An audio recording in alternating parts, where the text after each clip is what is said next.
এই মসজিদ মাদ্রাসার পরিবারভুক্ত সবাইকে আমরা এই পরিবারের অন্তর্ভুক্ত করে নিলাম। আল্লাহ রাব্বুল আলামিনের কাছে আমরা দোয়া করি আল্লাহ আপনাদেরকে কবুল করুক এবং সবাইকে আবারও আল হেদায়াত সালাফিয়া প্রতিষ্ঠানের পক্ষ থেকে পরিবারের পক্ষ থেকে অনেক অনেক ধন্যবাদ। ঈদ মুবারক, ঈদুন সাঈদুন। আল্লাহ রাব্বুল আলামিন আমাদের সবাইকে কল্যাণের ভিতরে। সবাই একটু বসেন, বসে আমরা জায়গায় বসে খাই। বসেন ভাই, হ্যাঁ উঠেন না কেউ পাতিলের ভিতরে। হ্যাঁ আরেক ভাই মিষ্টি মিষ্টি মিষ্টি নিতে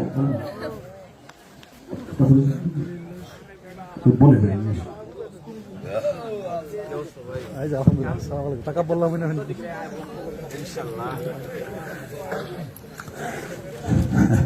এমন সব বড় লম্বা যাক আলহামদুলিল্লাহ। না সবাই যথেষ্ট আন্তরিক আলহামদুলিল্লাহ।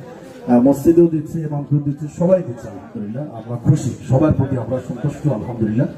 যার যার জায়গা থেকে সবারই এলাকা আছে, তারপরেও এখানে ইমামকে যতটুকু আন্তরিকতা ভালোবাসা দেখাইছে আলহামদুলিল্লাহ, অনেক খুশি আমরা আলহামদুলিল্লাহ। এই পর্যন্ত অনেক টাকাই দিয়েছে আলহামদুলিল্লাহ সবাই। আমরা ধন্যবাদ দিয়ে শেষ করতে পারবো না, আল্লাহ দেখেছে এটা। তো আলহামদুলিল্লাহ সবাই মিষ্টি মুখ করেন। তো আমরা সারা বিশ্বের মুসলিমদের জন্য দোয়া করি। বর্তমান মুসলিম দেশগুলো যে অবস্থার ভিতরে আছে, আল্লাহ রাব্বুল আলামিন যেন আমাদের মুসলিমদেরকে হেফাজত করে, মুসলিম দেশগুলোকে হেফাজত করে। আল্লাহ রাব্বুল আলামিন আমাদের মুসলিমদেরকে সবাইকে ঐক্যবদ্ধ বা এক ছাতার নিচে নিয়ে আসুক। বিশেষ করে যারা সালাফি ময়দানে দাওয়াতি অগ্রণী ভূমিকা পালন করতেছে, সারা বাংলাদেশের সমস্ত সালাফি আলেমদেরকে বা শহীদিন যারা বুঝেছে তাদেরকে জন্য আল্লাহ রাব্বুল আলামিন এক প্ল্যাটফর্মে এসে কাজ করার তৌফিক দান করে আল্লাহুম্মা আমিন। এর ভিতর বড় দুটি অঙ্গ সংগঠন আমাদের রয়েছে, বাংলাদেশ জমিয়ত আহলে হাদিস সবাই জানেন এবং আহলে হাদিস আন্দোলন। দুটি সংগঠন আমাদের অনেক বড় দুটি সংগঠন বাংলাদেশে। সেখানের কার্যক্রম আপনারা ফলো করবেন।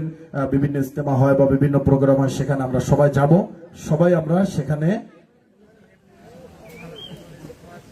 আন্দোলন আহলে হাদিস আন্দোলনের 2-3 এপ্রিলে সেখানে আবার সেই প্রোগ্রাম রয়েছে, সেখানেও আমরা সবাই যাব ইনশাআল্লাহ।